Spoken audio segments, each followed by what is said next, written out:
देखो चैप्टर है आपका दूसरा चैप्टर, सेवन चैप्टर है दूसरा चैप्टर है गोधोली भाग 2 10वीं कक्षा की हिंदी पाठ्य पुस्तक है।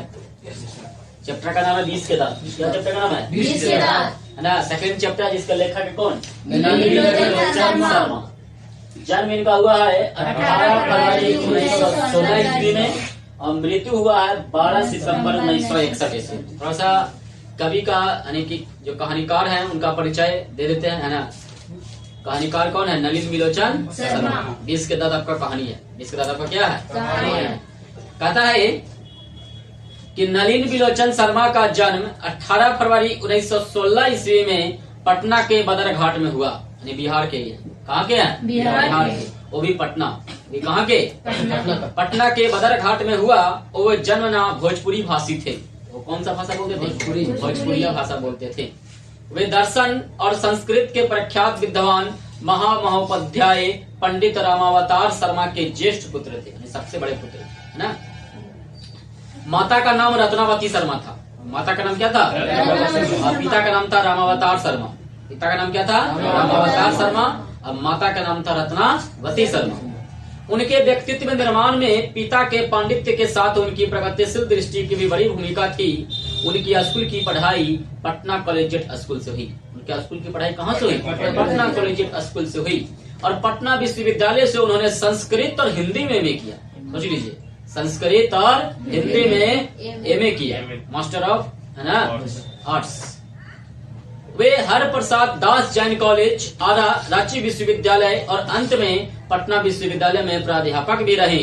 सन 1959 में वे पटना विश्वविद्यालय के हिंदी विभाग के अध्यक्ष हुए और मृत्यु उपरांत 12 सितंबर 1961 ईस्वी तक इस पद पर बने रहे। हिंदी कविता में प्रबंधवाद के प्रवर्तक और नई शैली के आलोचक नलिन जी की रचनाएं इस प्रकार है। दृष्टिकोण, साहित्य का इतिहास दर्शन, मानदंड, हिंदी उपन्यास, विशेषता प्रेमचंद, साहित्य तत्व और आलोचना, आलोचनात्मक ग्रंथ, 20 के दांत और 17 असंग्रहित पूर्व छोटी कहानियां। कहानी संग्रह भी उनका है। केसर कुमार तथा नरेश के साथ काव्य संग्रह है। नकेन के प्रभंग और नकेन 2 सदल मिश्र ग्रंथावली भी उनका है। अयोध्या प्रसाद खत्रिय स्मारक ग्रंथ, संत परंपरा और साहित्य आदि संपादित ग्रंथ हैं। आलोचकों के अनुसार प्रयोगवाद और वास्तविक प्रारंभ नलिन बिलोचन शर्मा की कविताओं से हुआ। किस चीज से हुआ? कविताओं से हुआ। और उनकी कहानियों में मनोवैज्ञानिकता ने तत्व समग्रता से उभर कर आए। आलोचना में वे आधुनिक शैली के समर्थक थे। वे कथ्य, शिल्प, भाषा आदि सभी स्तरों पर नवीनता के आग्रही लेखक थे। उनमें प्रायः परंपरागत दृष्टि एवं शैली का निषेध तथा आधुनिक दृष्टि का समर्थन है। आलोचना की उनकी भाषा गढ़ी हुई और संकेतात्मक है। उन्होंने अनेक पुराने शब्दों को नया जीवन दिया जो आधुनिक साहित्य में पुनः प्रतिष्ठित हुए। यह कहानी 20 के दांत तथा अन्य कहानियां नामक कहानी संग्रह से ली गई है। कहाँ से ली गई है? यह कहानी 20 के दांत तथा अन्य कहानियां नामक कहानी संग्रह से ली गई है। यह कहानी मध्य वर्ग के अनेक अंतर्विरोधों को उजागर करती है। कहानी का जैसा ठोस सामाजिक संदर्भ है वैसे ही स्पष्ट मनोवैज्ञानिक आशय भी। आर्थिक कारणों से मध्य वर्ग के भीतर ही एक और सेन साहब जैसों की एक श्रेणी उभरती है जो अपनी महत्वाकांक्षा और सफेद पोशी के भीतर लिंग भेद जैसे कुसंस्कार छिपाए हुए हैं, तो दूसरी ओर गिरधर जैसे नौकरी पेशा निम्न मध्यम वर्गीय व्यक्ति की श्रेणी है जो अनेक तरह की थोपी गई बंदिशों के बीच भी अपने अस्तित्व को बहादुरी एवं साहस के साथ बचाए रखने के लिए संघर्ष है। यह कहानी सामाजिक भेदभाव, लिंग भेदभाव, आक्रामक स्वार्थ की छाया में पलते हुए प्यार दुलार के कुपरिणामों को उभारती हुई सामाजिक समानता एवं मानवाधिकार की महत्वपूर्ण वानगी पेश करती है। बता दिया यह कहानी भेदभाव से है। किस चीज से है? लिंग भेदभाव भी इसमें है ना। आक्रामक स्वार्थ है नहीं है। सुनिएगा, 20 के दांत कहानी क्या है? 20 के दांत। तथा सेन साहब की नई मोटर कार बंगले के सामने बरसाती में खड़ी है। बंगले के सामने एक बना रहता है, छजा उजा बना रहता है ना। मान लीजिए टीना के बनल हो, मान लीजिए करकट के बनल हो, वहीं पर इनका क्या है? गाड़ी खड़ी है। काली चमकती हुई, कैसी गाड़ी है? काली चमकती हुई स्ट्रीमर एंड जैसे कोयल घोंसले में कि कब उड़ जाए पता भी नहीं चला। कहने का मतलब है ऐसा कालिक लग रहा है कि अब उड़ जाए, लग रहा है कि अब उड़ जाए। सेन साहब को इस कार पर नाज है, सेन साहब को इस कार पर क्या है? नाज है। बिल्कुल नई मॉडल 7,500 में आई है। कितने हजार में आई है? आज के 7,500 में साइकिल नहीं आ रहा है, बढ़िया है ना। आई 7,500 के नई मॉडल की गाड़ी है ना। काला रंग, चमक ऐसी कि अपना मुंह देख लो, चमक ऐसी कि फेस देख लो। एक बढ़िया फेस आएगी ना, देख लेंगे ना। कहीं पर एक धब्बा दिख जाए तो क्लीनर और सोफर की सामत ही समझो। क्लीनर यानी साफ जो सफाई होता है, मालिक की सफाई करने वाला जो केमिकल होता है वो क्लीनर हो गया, और सोफर नौकर को बोला गया। सोफर किसको बोला गया? यानी नौकर साफ किया, ये गाड़ी गंदा है, बोला नौकर के, उसको समझाते हैं। मेम साहब की सख्त ताकीद है कि खोखा खोखी बांग्ला भाषा है ना, गाड़ी के पास भटकने न पाए, यानी बच्चा बच्ची। खोखा खोखी मतलब क्या? बच्चा बच्ची। लड़कियां तो पांचों बड़ी सुशील है। सेन साहब की 5 लड़कियां हैं, पांचों बड़ी का है सुशील। 5 ठारी और 100 भी लड़कियां तहजीब और तमीज की तो जीती जागती मूर्त ही। मिस्टर और मिसेज सेन ने उन्हें क्या करना चाहिए या सिखाया हो या नहीं, क्या क्या नहीं करना चाहिए, इसकी उन्हें ऐसी तालीम दी है कि बस देखने वाले देखते रह जाएं। सोच लो, क्या क्या नहीं करना है इसे बता दिया गया है। क्या क्या करना है इसे कोई आता पता नहीं, लेकिन नहीं करना है कहा भाई, तो आपको ठहाका मार के हंसना नहीं है ना, ये बता दिया गया। लेकिन कैसे हंसना है इसे बताया गया नहीं है। लेकिन पता है ना, आगे कहता है लड़कियां क्या है? कठपुतलियां हैं। सेन साहब के कहना है कि लड़कियां क्या है? कठपुतलियां हैं। सबसे बेवकूफ इंसान यही है ना।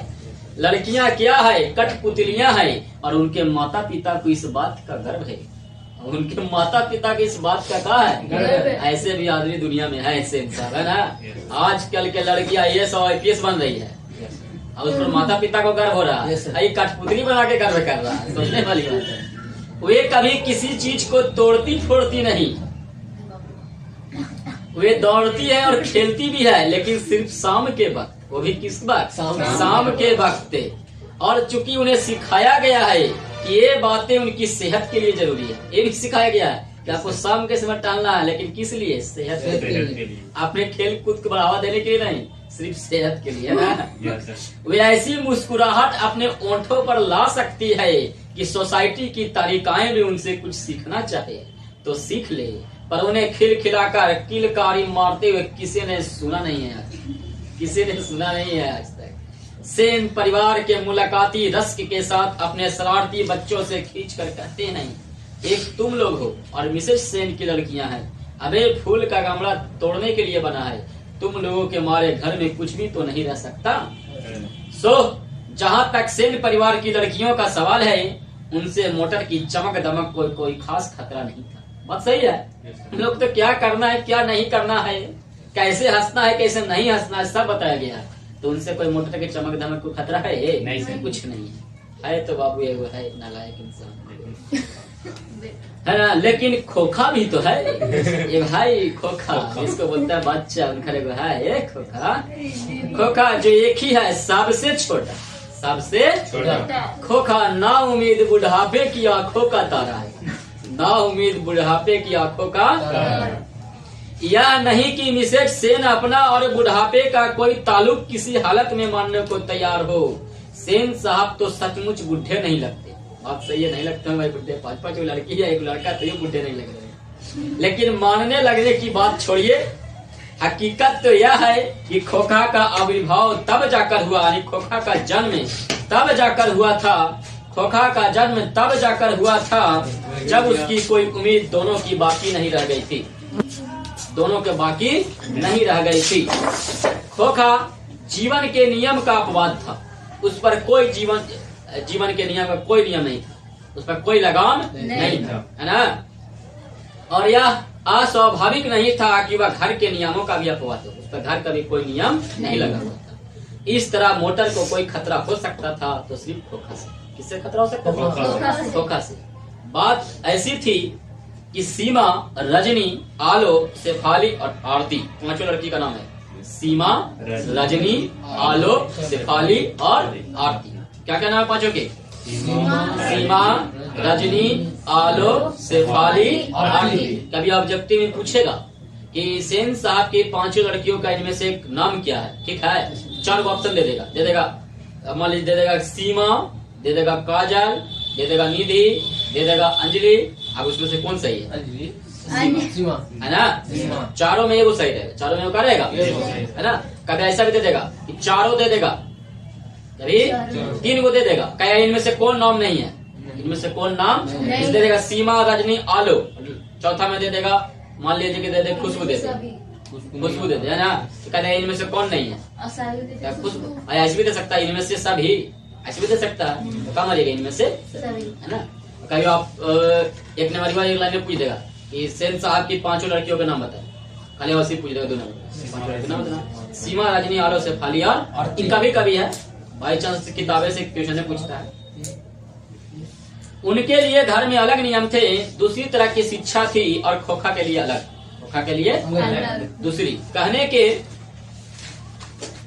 के लिए तो सेनों का कहना था कि खोखा आखिर अपने बाप का बेटा ठहरा। बाप का क्या ठहरा? बेटा। उसे तो इंजीनियर होना है, उसे तो क्या होना है? इंजीनियर। क्या बनेगा? छोटा को कुछ नहीं, उसे क्या बनना है? इंजीनियर। पिक्चर देखे हैं 3 इडियट्स, उसमें कहता है बाप ना, बेटा तुझे इंजीनियर बनना है, लेकिन उसे इंजीनियर बनने का शौक कुछ नहीं रहता, ये रहता है फोटोग्राफर बनने का शौक।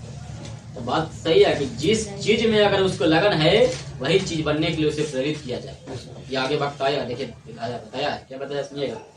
आखिर अपने बाप का बेटा ठहरा, उसे तो इंजीनियर होना है, अभी से उसमें इसके लक्षण दिखाई पड़ते हैं। बाप का रहा, अभी से उसमें इसके लक्षण दिखाई पड़ते थे, इसलिए ट्रेनिंग भी उसे वैसी ही दी जा रही थी। बात यह है कि खोखा के दुर्ललित स्वभाव के अनुसार ही सेनों ने सिद्धांतों को ही बदल लिया। अपने सिद्धांत का कर दिया बेटा के चलते। किसके चलते? कि कुछ गलती करे कोई मतलब बेटी गलती करे तो फिर देख लो लिंग भेद, बताया ना चैप्टर में पढ़े, बोल दिया भेदभाव की स्थिति, है ना? अक्सर ऐसा होता है, सेन परिवार के दोस्त आते हैं, भड़कीले ड्राइंग रूम में बैठते हैं और बातचीत के लिए विषय का अभाव होने पर चर्चा निकल पड़ती है कि किसका लड़का क्या करेगा। कोई बातचीत नहीं है, चर्चा क्या निकलेगा? किसका लड़का क्या करेगा। तब सेन साहब बड़ी मौलिकता और दूरदर्शी के साथ फरमाते हैं कि वह तो अपने लड़कों को अपने ढंग से ट्रेन करेंगे। करेंगे क्या? कर रहे हैं। करेंगे क्या? कर रहे हैं। आजकल की पढ़ाई लिखाई तो फिजूल है, आजकल तो पढ़ाई लिखाई फिजूल है। वह तो उसे अपनी तरह बिजनेसमैन इंजीनियर बनाना चाहते हैं। वह तो अपनी तरह क्या बन देते हैं? बिजनेसमैन और इंजीनियर बनाना चाहते हैं। अब देखिए ना, सेन साहब कहते हैं खोखा 5 साल का हो रहा है। कितने साल का हो रहा है? 5 साल का हो रहा है। लोग कहते हैं उसे किंडरगार्टन स्कूल में भेज दो, लेकिन मैंने अभी यही इंतजाम किया है कि कारखाने का बढ़ई मिस्त्री 2-1 घंटे के लिए आकर उसके साथ कुछ ठोक पीट किया करे, मारपीट नहीं किया करे, उसको बताया करे, है ना? इससे बच्चे की उंगलियां अभी से औजारों से वाकिफ हो जाएगी। हिंदुस्तानी लोग यही नहीं समझते, ये अपने आप को समझ रहे हैं कि जो हम कह रहे हैं सही है, है ना? लेकिन सबसे बड़ा बेवकूफ आप ही कह रहे हैं, है ना? अरे उसको 5 साल का बच्चा, उसको क्या पता कि इंजीनियर बनेंगे कि डॉक्टर बनेंगे? उसको बेचारा का शौक होगा डॉक्टर बनने का, तो इंजीनियर में ढकलोगे तो ईट जोड़े के चाहिए, नक्शा बनावे के चाहिए, तो बाथरूम यहाँ बनावे के चाहिए, तो बाथरूम उधर बना देगा किचन के बगल में, है कि नहीं? कहीं बना सकता हुआ। अब एक ऐसे इंजीनियर बनाया था, कहा किया ना, नीचे से ऐसे दीवार खड़ा किया ऐसे, ठीक, एक दीवार पर पूरा मकान बना दिया, ले, और इसमें इंजीनियर होता है ना? इंजीनियर का अब मालिक उसको बनने शौक था डॉक्टर, क्या बनेगा था? अब तू बना रहे इंजीनियर, तो बताओ बढ़िया इंजीनियर बनेगा? अगर आपको डॉक्टर बनने का शौक है, अब कोई भी डॉक्टर मतलब कि अगर शौक है तो निश्चित है कि इलाज बढ़िया तरीके करेगा। तो अगर मान लीजिए किसी को डॉक्टर बनने का शौक नहीं है, उसको बाप नहीं कहे तू डॉक्टर बन, है ना? बेचारा सुई होके जाएगा ना, वो तो सुई कहेगा नाश में धावेला, वो कितने नाश होगा, नाश की जगह मांस में देख जाएगा, तो उसको कहेगा कि हाथ का ऑपरेशन करना तो पैर का ऑपरेशन कर देगा, कहेगा कि कॉल ऑपरेशन हो गया। तो ऐसा ही होता है, उंगलियां अभी से औजारों से वाकिफ हो जाएगी। हिंदुस्तानी लोग यही नहीं समझ पाते। एक दिन का वाक्य है, एक दिन का वाक्य है, एक ड्राइंग रूम में सेन साहब के कुछ दोस्त बैठे गपशप कर रहे थे, यानी कि बातचीत कर रहे थे। उनमें एक साहब साधारण हैसियत के अखबार निवीस थे, यानी पत्रकार थे। क्या थे? पत्रकार। और सेनों के दूर के रिश्तेदार भी होते थे, उनके रिश्तेदार भी लगते। साथ में उनका लड़का भी था, जो था तो खोखा से भी छोटा। उनका साथ में लड़का था तो क्या था, खोखा से भी छोटा, पर बड़ा समझदार और होनहार मालूम पड़ता था। किसी ने उसकी कोई हरकत देखकर उसकी कुछ तारीफ कर दी और उन साहब से पूछा कि बच्चा स्कूल तो जाता ही होगा, बच्चा स्कूल तो जाता ही होगा। इसके पहले कि पत्रकार महोदय कुछ जवाब देते, पूछा गया है पत्रकार महोदय के बेटे से, लेकिन उनसे पहले कुछ जवाब देते पत्रकार महोदय, वहां पर कौन जवाब देने के लिए आ गया सुनिएगा। जवाब देते सेन साहब ने शुरू किया, ले कुछ ने किया चालू हो। सेन साहब ने शुरू किया, मैं तो खोखा को इंजीनियर बनाने जा रहा हूँ, मैं तो खोखा को इंजीनियर। और वे ही बातें दोहराकर वे थकते नहीं थे, बार बार वही बात ये बोले, हम इंजीनियर बनाएंगे, हम इंजीनियर बनाएंगे। पत्रकार महोदय चुपचाप मुस्कुराते रहे। जब उनसे फिर पूछा गया कि अपने बच्चे के विषय में उनका क्या ख्याल है, तब उन्होंने कहा, मैं चाहता हूँ कि वह जेंटलमैन जरूर बने और जो कुछ बने उसका काम है, उसे पूरी आजादी होगी या आजादी रहेगी। सेन साहब इस उत्तर के शिष्ट और प्रच्छन्न व्यंग पर ऐड कर रहे हैं। ये के बात है भाई, बात सही बोला। पत्रकार महोदय ने 100% सटीक बोले कि इसे जो बनने का इच्छा है उसको पूरी आजादी रहेगी, कोई इसमें उसको रोक टोक नहीं है। ये नहीं कि इनके चलते कि मेरा बेटा इंजीनियर बनेगा, हम बिजनेसमैन है तो बिजनेसमैन बनेगा, कहीं उसको बिजनेस में शौक नहीं है ना, उसको एक मालिक की दुकान चलाने में शौक है, दुकान चलाएगा और बढ़िया तरक्की करेगा। जिस चीज का अगर बच्चे में शौक है, अगर वही चीज वो काम करेगा तो तरक्की अच्छा करेगा, लेकिन किसी के कहने पर करेगा तो हो सकता है कि वो तरक्की आगे कहता। तभी बाहर शोरगुल सुनकर सेन साहब उठने लगे तो उनके मित्रों ने भी जाने की इच्छा प्रकट की और उन्हीं के साथ बाहर आई। बोले कि बाहर आवाज कुछ हो रहा था तो उनके मित्र बोले चले हम लोग अब घरे चलते, बहुत बातचीत हो गया, देखकर बेटा क्या करेगा न करेगा से।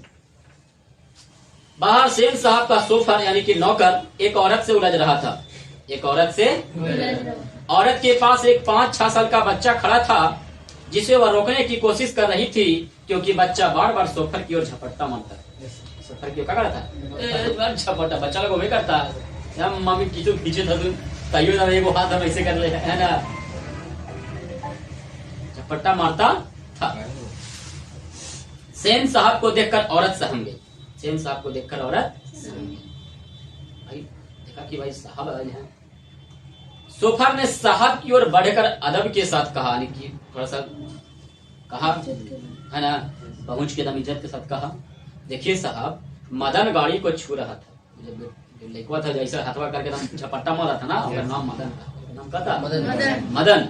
देखिए साहब, मदन गाड़ी को छू रहा था, गाड़ी गंदी हो जाती, मैंने मना किया तो लगा कहने जा जा, तो मैंने उससे पकड़कर अलग कर दिया, इस पर मुझको मारने दौड़ा, इस पर मुझको मारने दौड़ा। अब उसकी माँ भी आकर खामा मुझसे उलझ रही है। मदन की माँ कुछ कहना चाहती थी, लेकिन सेन साहब के सत्य होठों को देखकर चुप रह गई। उसकी माँ को हो गई।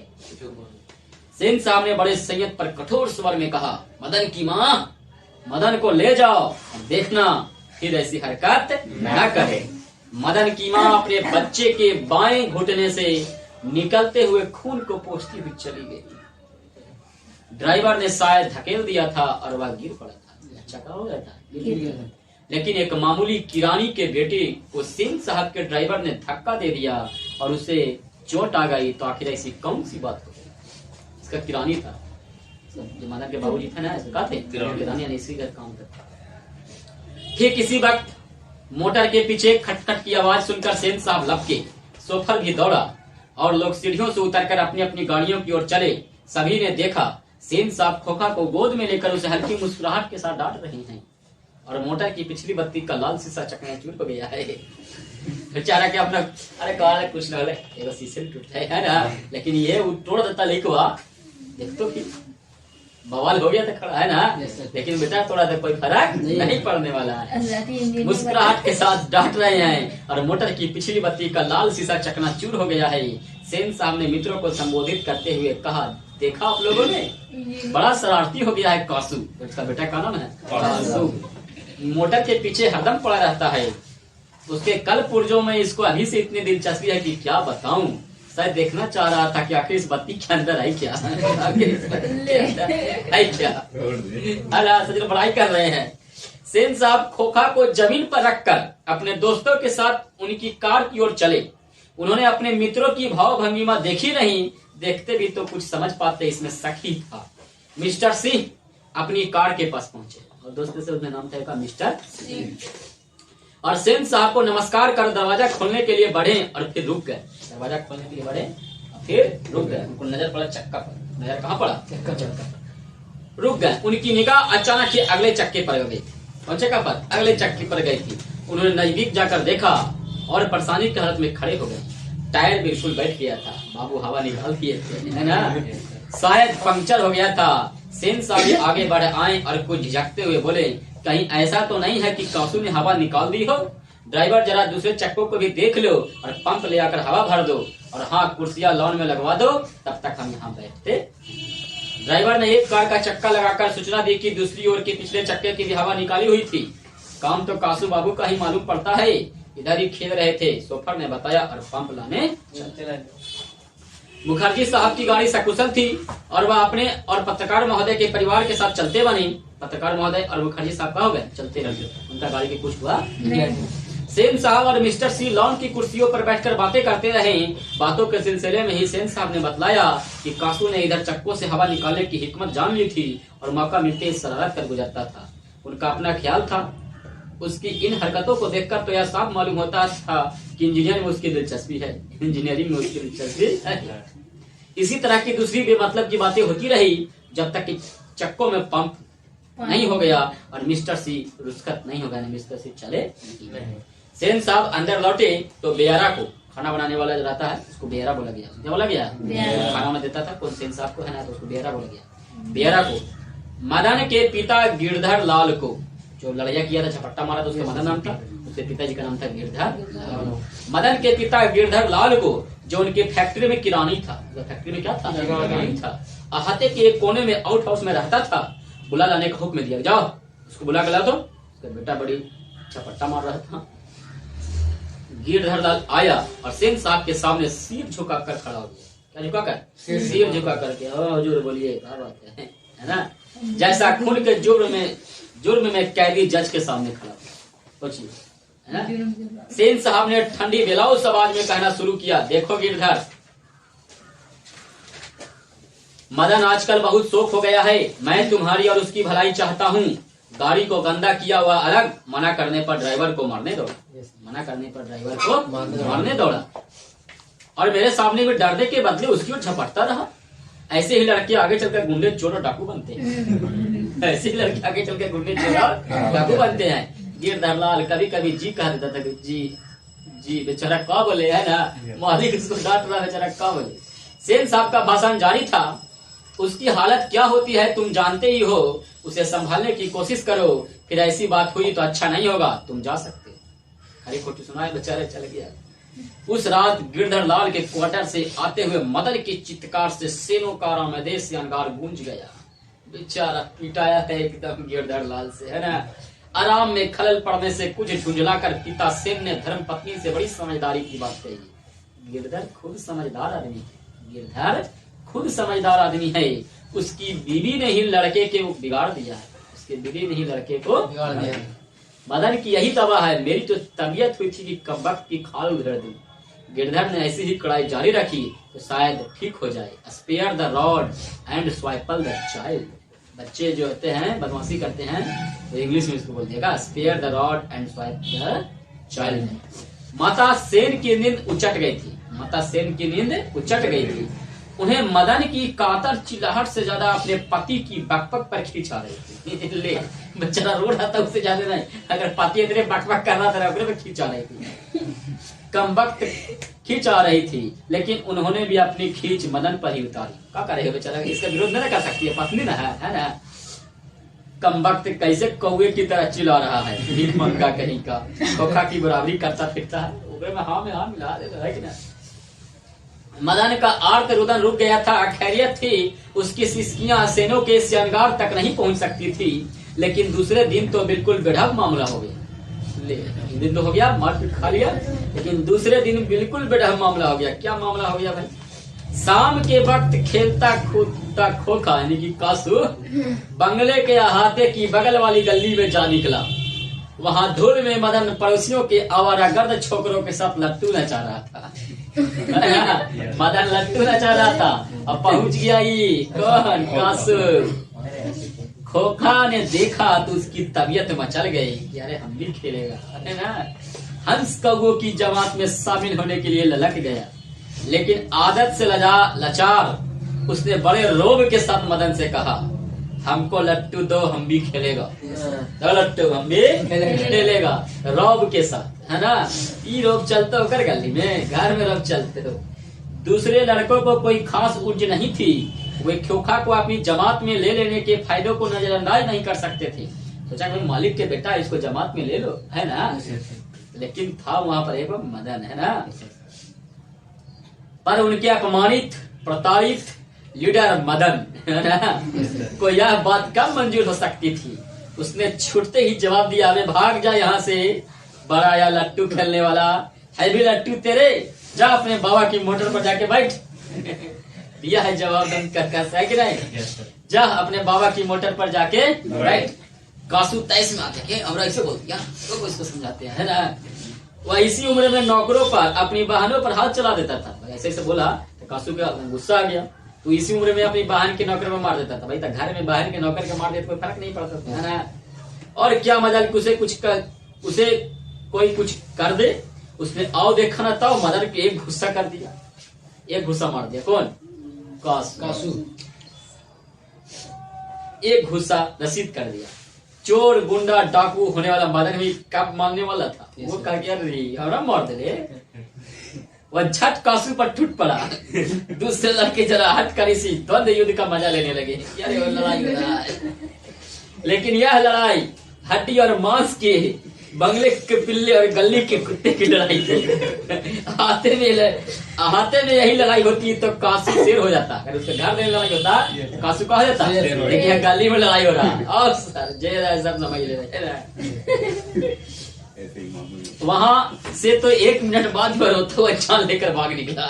कासू रोता हुआ जान निकले, क्या हो गया। महल और झोपड़ी वाली की लड़ाई में अक्सर महल वाले ही जीतते हैं, पर उसी हालत में जब दूसरे झोपड़ी वाले उनकी मदद अपने ही खिलाफ करते हैं। लेकिन बच्चों की इतनी अकल कहाँ, ये बेचारा मदन की मदद कर सके या अपने मालिक के बेटे की भी मदद कर सके। उन्होंने ना तो अपने दुर्दमनीय लीडर की मदद की और ना अपने माता पिता के मालिक के लाडले की। हाँ, लड़ाई खत्म हो जाने पर तुरंत ही सहमते हुए तीतर भीतर सब भाग गए। भाग भाग भाग खत्म कर। मदन घर नहीं लौटा। लड़ाई झगड़ा हो गया, मदन घर नहीं लौटा। लेकिन जाता ही कहाँ, 8-9 बजे तक इधर उधर मारा फिरता रहा। इधर उधर मारा फिरता रहा। फिर भूख लगी तो गली के दरवाजे से आहिस्ता आहिस्ता घर में घुसा। यार घुसा, ये भूख लग गई हो। उसके लिए मार खाना मामूली बात थी, हमेशा मार खाते रहता था, है कि नहीं। डर था तो यही कि आज मार और दिनों से भी बुरी होगी, क्या मालिक के बेटे के मारे हैं, है कि नहीं। लेकिन उपाय ही क्या था। वह पहले रसोईया में घुसा, माँ नहीं थी। बगल के सोने वाले कमरे से बातचीत की आवाज आ रही थी। उसने इम्तिनान के साथ भर पेट खाना खाया कर पहले खाई बात की टाइम। फिर दरवाजे के पास जाकर अंदर की बातचीत सुनने की कोशिश करने लगा कि हम मम्मी पापा का बतियाई थी, हमने बारे में तुमने बतियाई थी। उसे बड़ा ताजुब हुआ। उसके बाबू गरज तराज नहीं रहे थे। उसके बाबू गरज तराज नहीं रहते। उसकी अम्मा ने कोई बात पूछी जिसे वह ठीक से सुन नहीं सका, तो उसके बाबू ने झल्लाकर कहा, अरे भाई बतलाया तो, साहब ने सिर्फ यही कहा, आज से तुम्हारी कोई जरूरत नहीं। बेचारा नौकरी से क्या कर दिया, कल से मकान छोड़ देना और अपनी तनख्वाह ऑफिस से ले लेना। मदन के काम की कोई बात नहीं हो रही थी। उसकी सजा की तजवीज होती रहती तो सुनने की कोशिश भी करता हुआ वह दबे पांव बरामदे में रखी चरपाई की तरफ सोने के लिए चला, तो अंधेरे में उसका पैर लोटे से लग गया। अंधेरे में उसके पैर लोटे से लोटे की ठन ठन की आवाज सुनकर गिरधर बाहर निकल आया। मदन की अम्मा भी उसके साथ थी।